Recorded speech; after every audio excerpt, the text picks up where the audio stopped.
तीन रुकनी बेंच ने नैब तरमीम को कलअदम करार दिया है। मेरे साथ मौजूद हैं सीनियर सहाफ़ी अब्दुल क़य्यूम सिद्दीकी। अगर बेंचेस की तश्कील प्रॉपर ना हुई तो फिर दिए गए फैसले गैर मौसर हो जाएंगे। शॉर्ट और स्वीट फैसले का सुप्रीम कोर्ट में रुझान आ गया। शॉर्ट तो किसी सूरत नहीं है, स्वीट तो सिर्फ इमरान खान साहब के लिए। पार्लियामेंट जो कानून बना सकती है उसको खत्म भी कर सकती है। उर्दू पॉइंट की वीडियोस देखने के लिए हमारा चैनल सब्सक्राइब कीजिए और बेल के आइकन पर क्लिक कीजिए ताकि आप हमारी तमाम आने वाली वीडियो से बाखबर रह सकें। अस्सलाम वालेकुम जी, आप देख रहे हैं उर्दू पॉइंट। मेरा नाम बिलाल अब्बासी है। सुप्रीम कोर्ट के तीन रुकनी बेंच ने नैब तरमीम को कलअदम करार दिया है। अक्सरियती फैसला आया है 2-1 की अक्सरियत से। मेरे साथ मौजूद हैं सीनियर सहाफ़ी अब्दुल क़य्यूम सिद्दीकी साहब। इनसे बातचीत करते हैं कि किन किन को अब ख़तरा है, कौन कौन इस नैब के शिकंजे में आ सकता है, कैसा देख रहे हैं इस केस के बाद और किस किस पर ये केस वापस से रीओपन हो सकता है। देखिए अभी तो ये भी देखना है कि इस अपने फैसले की क्या फेट क्या बनती है, क्योंकि अभी इसमें और भी बहुत सारी चीज़ें हैं। एक तो ये है कि रिव्यू कब इसके ऊपर आएगा तो उसका क्या फ़ैसला हो सकता है, और फिर दूसरी बात जो है वो ये है कि इसकी जो किस्मत है फैसले की वो जुड़ी हुई है प्रैक्टिस एंड प्रोसीजर एक्ट का जो कानून है उसकी किस किस्मत के फैसले से। 20 अप्रैल से ये कानून लागू हो गया था, क्योंकि पार्लियामेंट के मुश्तरका इजलास में इसकी जो मंजूरी हो गई थी उसके बाद 10 दिन थे, और उससे पहले 13 अप्रैल को इन्होंने स्टे कर दिया था सुप्रीम कोर्ट ऑफ पाकिस्तान में। 20 अप्रैल के बाद जो फैसले हुए हैं वो कलअदम भी हो सकते हैं। सुप्रीम कोर्ट के फैसले सर? जी हाँ, बिल्कुल सुप्रीम कोर्ट के फैसले क्यों नहीं हो सकते। आप ये देखेंगे सुप्रीम कोर्ट का अपना ही फैसला जो था, जिसमें 3 नवंबर 2007 के जो जनरल परवेज़ मुशर्रफ के इक़दाम थे उनको वैलिडेट कर दिया था अब्दुल हमीद डोगर साहब की कोर्ट। फिर उसके बाद जब 2009 में 31 जुलाई की जो जजमेंट आई थी उसमें उसके जनरल परवेज़ मुशर्रफ के ना सिर्फ इक़दाम को गैर आइनी करार दिया गया था, बल्कि उसके बाद जो है वो ये फैसले भी गैर मौसर हो गए थे। बंदयाल साहब का जो माजी है वो इस बात की अक्कासी करता है कि वो जब chief justice Lahore high court थे और जब वो वहाँ से सुप्रीम कोर्ट में एलिवेट हुए तो उन्होंने वहाँ पे 600 के करीब मुकदमात थे जो फैसले कर दिए थे, और फाइलें उनके चैम्बर में पड़ी थी, उनके फैसले नहीं लिखे थे।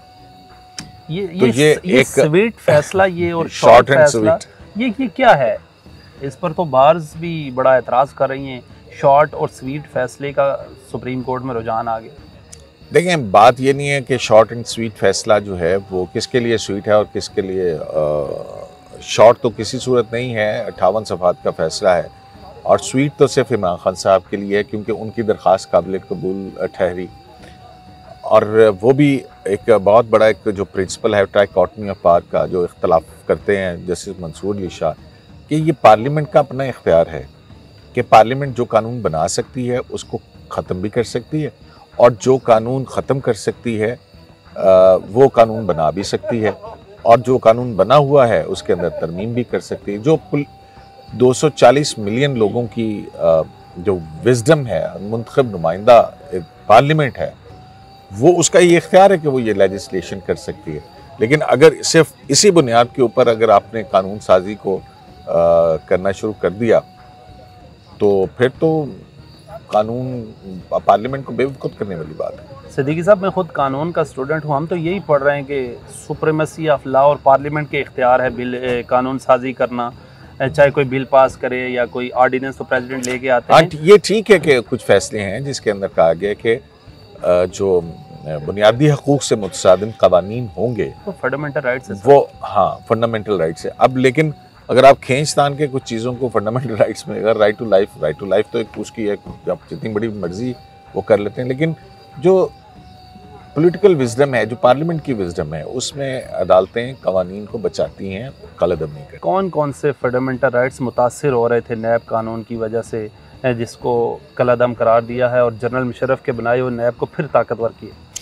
जय, ये आपने बड़ी दिलचस्प बात की, और ये शुरू में ही इस फैसले के अंदर कहा गया है कि जनाब जो नैब है कानून, ये एहतसाब एक्ट 97 से ड्राइव किया, और एहतसाब एक्ट जो 97 के अंदर वो PMLN की गवर्नमेंट थी, आपको भी याद होगा। उसके बाद जब 99 में मार्शल लॉ लगा 12 अक्टूबर 1999 का, उसके बाद फिर जो है वो जाहिर है कि उस एक्ट को एक रीशेप दी गई, और 2000 के अंदर जो है वो नैब ऑर्डिनेंस के नाम से ये जो नैब का नया कानून है ये मुतारिफ करवाया गया जनरल परवेज़ मुशर्रफ का, और इसको इफ़ेक्ट दिया गया कि ये 1986 से ये काबिल अमल होगा।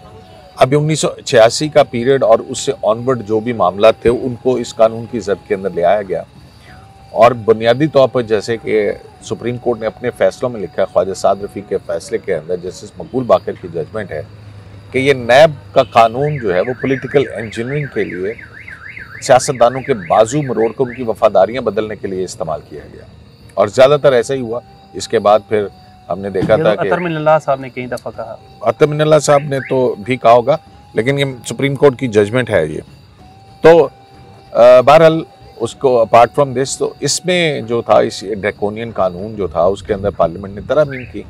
तो वो जो मुशर्रफ का कानून है वो तो पसंद है जनाब उमर अता बंदयाल साहब और एजाजुल एहसन साहब को, लेकिन पार्लियामेंट की जो तरामीम है वो उनको पसंद नहीं है जो कि मुंतखब नुमाइंदों ने की हैं। नैब जो रिकवरियाँ करती हैं किधर जाती है, आपको कुछ पता है? आप बाखबर सहाफ़ी हैं, किसी से कुछ पैसे रिकवर किए? बिल्कुल आप देखें तो एक मुजारबत स्कैंडल आया था, वो कुछ मौलाना हजरात बहुत से पैसे अरबों की तादाद में खा गए थे, अरबों रुपए, तो वो भी लोगों को गिरफ्तार किया, 10-10 साल सजाएं की, और कुछ रिकवर किया उनसे? कुछ रिकवरी नहीं हुई है। उसके बाद नैब की परफॉर्मेंस सिर्फ ये थी कि 90 दिन या कई साल जो है वो उन लोगों को कैद में रखा और प्ली बार्गेन की। मतलब नैब अदालतों के 80-90% जो फैसले थे वो आला अदालतों के अंदर आके कलअदम करार पाए। तो उसमें जो है वो जाहिर है कि ये परफॉर्मेंस थी, अच्छे काम भी किए होंगे कुछ, लेकिन उसके ज़्यादातर जो है वो यही था कि शिकायत यही आती थी कि इनह्यूमन तरीक़ाकार के तहत जो है वो रखा जाता है, और फिर जब बड़ी उम्र के अमीर लोगों को आप इस तरह से रखेंगे तो वो कहते हैं जनाब मुझको कितने पैसे तो फिर वो प्ली बार्गेन, तमाम नैब की रिकवरियाँ जो हैं वो प्ली बार्गेन के तहत हुई हैं। अलकादिर ट्रस्ट केस है जिस पे इंक्वायरी हो रही है और बड़ी तेज़ इंक्वायरी हो रही है, इमरान खान साहब का 90 दिन का रिमांड हो सकता है उस केस में, क्योंकि सुप्रीम कोर्ट ने फैसला दे दिया ना? हाँ नहीं, लेकिन वो उसके अंदर ये हुआ कि वो जो तरमीम थी वो 14 दिन का जिस्मानी रिमांड था, उसको फिर बढ़ा के 30 दिन का जिस्मानी रिमांड कर दिया गया था, जो 23 जुलाई को या 3 जुलाई को एक ऑर्डिनेंस के जरिए से। तो वो इस अदालत के सामने नहीं थी, तो 30 दिन का हो सकता है रिमांड, जो कि मेरा ख्याल जो ऑर्डिनेंस है वो अक्टूबर तक नाफिजुल अमल है। सिद्दीकी साहब मुझे ये बताएं कि इस केस से कौन कौन से जो सियासतदान हैं वो मुतासिर हुए हैं? कहा जा रहा है 6 वज़राए आज़म इस शिकंजे में आएंगे, और मियां नवाज शरीफ साहब आने की तैयारी कर रहे थे, लेकिन नैब का केस फिर खुल गया। एक सदर हैं, कुछ वज़राए आला हैं। ये कहा तो जा रहा है, लेकिन मुझे बताएं नैब का कौन सा केस है जो खुल गया? खुल जाएगा।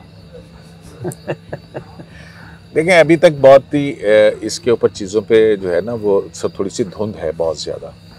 मुझे कम से कम मेरे इल्म में नहीं है कि नवाज शरीफ के हवाले से मासवा एक रमज़ान शुगर कमीशन का रमज़ान शुगर मिल वाला जो शायद शहबाज शरीफ साहब का और वो है, बाकी जो थे वो तो मेरिट के ऊपर जो है वो उनकी डिसमिस हो चुकी हुई हैं। वो मनी लॉन्ड्रिंग वगैरह के जो इल्ज़ाम थे वो हुंडी और टीटी वाले जो से और कोई अगर केस हो पड़ा हुआ तो शायद हो, लेकिन हाँ इंक्वायरीज जो कि ख़त्म हो गई थी, जो उनको बहाल की हैं, जो पड़े अभी अंडर इन्वेस्टिगेशन थे। अब ये भी आप देखें, ये जुल्म नहीं है कि 16-16 साल से आप इंक्वायरी और इन्वेस्टिगेशन की स्टेज के ऊपर केसेस पड़े हैं, सिर्फ तलवार लटका के रखी हुई, ये भी ज़्यादती वाली बात है।